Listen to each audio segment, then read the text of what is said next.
नमस्कार, breaking news India में आपका स्वागत है। कोझिकोड में जो हुआ वो हादसा नहीं, हत्या है। 10 साल पहले की बात है। तारीख थी 22 मई 2010। एयर इंडिया एक्सप्रेस फ्लाइट 812 ने दुबई से उड़ान भरी।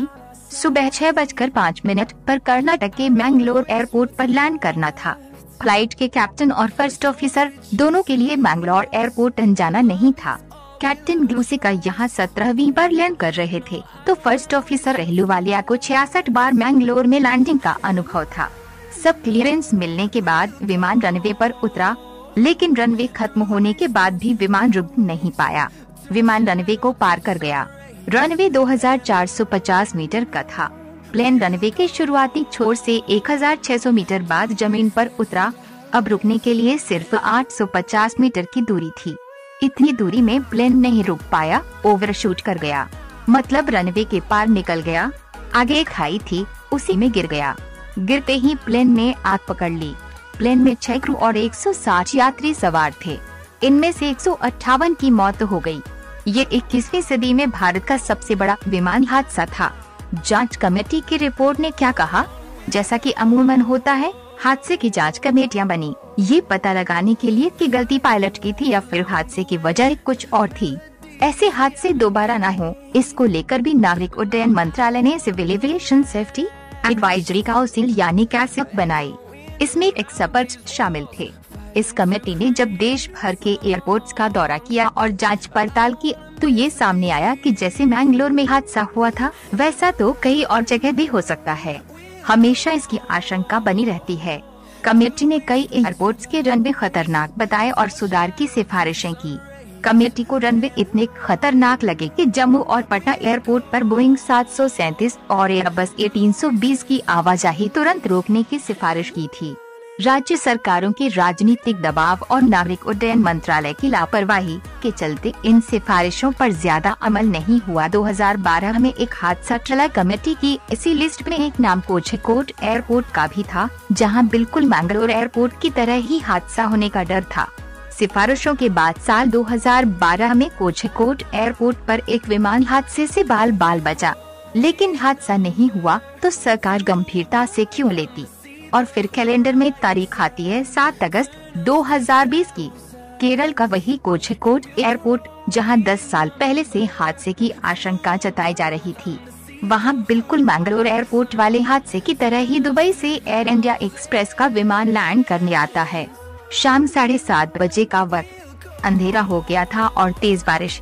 पायलट ने लाइट्स और इंस्ट्रूमेंट लैंडिंग सिस्टम के सहारे विमान को रनवे पर उतारने की कोशिश की, लेकिन प्लेन रनवे को ओवरशूट कर गया। रनवे खत्म होने के बाद भी नहीं रुका। मैंगलोर की तरह ही खाई में जा गिरा। प्लेन के 2 टुकड़े हो गए, लेकिन मैंगलोर की तरह यहाँ एक बात नहीं हुई। प्लेन में आग नहीं लगी, इसलिए 18 लोगों की ही जान गई। नहीं तो हादसा और बड़ा हो सकता था, क्योंकि विमान में 191 लोग सवार थे। Table top runway. अब आप पूछ सकते हैं कि मैंगलोर और कोझिकोड एयरपोर्ट के रनवे में ऐसी क्या समानता है कि अब हुए हादसे की भविष्यवाणी 10 साल पहले ही कर दी गई थी। कोझिकोड और मैंगलोर इंटरनेशनल एयरपोर्ट दोनों के ही टेबल टॉप रनवे हैं। और ये टेबल टॉप रनवे क्या होते हैं? पहाड़ी को काट कर बनाए गए रनवे। कोझिकोड रनवे 2850 मीटर का है और मैंगलोर रनवे की लंबाई कितनी बताई थी मैंने? 2450 मीटर। लैंडिंग के लिहाज से ये रनवे छोटे हैं, इसलिए कैसिक कमेटी ने रनवे की लंबाई बढ़ाने और बड़े प्लेन नहीं उतारने की सिफारिश की थी। कैसिक के सदस्य अरुण राव ने उस वक्त अपनी सिफारिश में लिखा था कि कोझिकोड का रनवे बोइंग 747 और 777, इसके अलावा एयरबस A330 के लिए पर्याप्त लंबा नहीं है, क्योंकि इन विमानों का आकार बड़ा होता है, तो इन्हें लंबा रनवे चाहिए। कमेटी के अगुवाई कर रहे मोहन रंगनाथन ने भी तब ऐसी ही आशंका जताई थी और उसके बाद भी वो हमेशा कोझिकोड एयरपोर्ट की सेफ्टी इश्यू पर सवाल उठाते रहे हैं।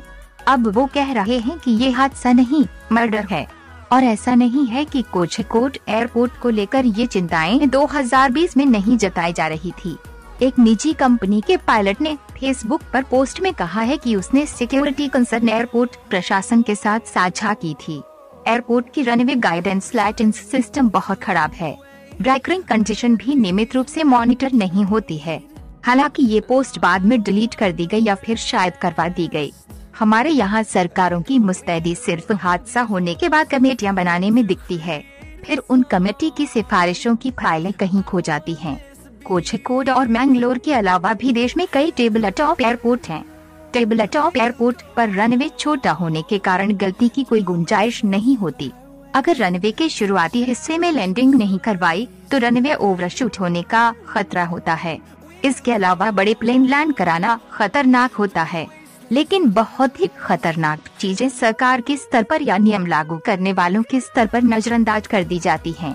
पटना और जम्मू के खतरनाक एयरपोर्ट। और अगर टेबल टॉप एयरपोर्ट के अलावा भी देखें तो देश में पटना और जम्मू के एयरपोर्ट हैं जो बहुत खतरनाक माने जाते हैं।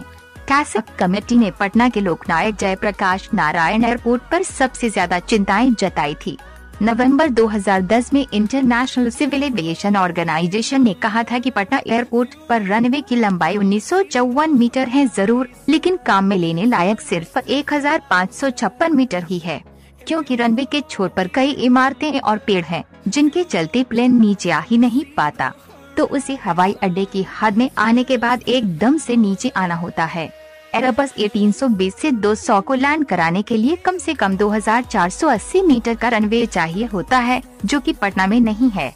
सेफ्टी कंसर्न की वजह से पटना में DGCA ने बोइंग और एयरबस फ्लाइट्स पर रोक लगा दी थी, लेकिन फिर CM नीतीश कुमार ने उस वक्त के नागरिक उड्डयन मंत्री अजित सिंह को चिट्ठी लिख दी, रोक हट गई और फ्लाइट्स फिर चालू। अब पटना में नया टर्मिनल बन रहा है, लेकिन रनवे में खास सुधार नहीं किया जा रहा है। पायलट्स कहते हैं कि गलती की गुंजाइश बिल्कुल नहीं है। नजरहटी दुर्घटना घटी वाला किस्सा है। जम्मू एयरपोर्ट का भी यही हाल है। कोझिकोड में इतने बड़े हादसे के बाद जरूरत है कि देश के सभी एयरपोर्ट का सेफ्टी रिव्यू करने की, ताकि अब आगे हमें किसी हादसे का इंतजार न करना पड़े। और इसकी आड़ में आने वाली राजनीति का मुंह बंद कराना और जरूरी है, चाहे वो पिनरई विजन की सरकार हो, नीतीश कुमार की सरकार हो या फिर मनोज सिन्हा के अंतर्गत आने वाला जम्मू कश्मीर प्रशासन।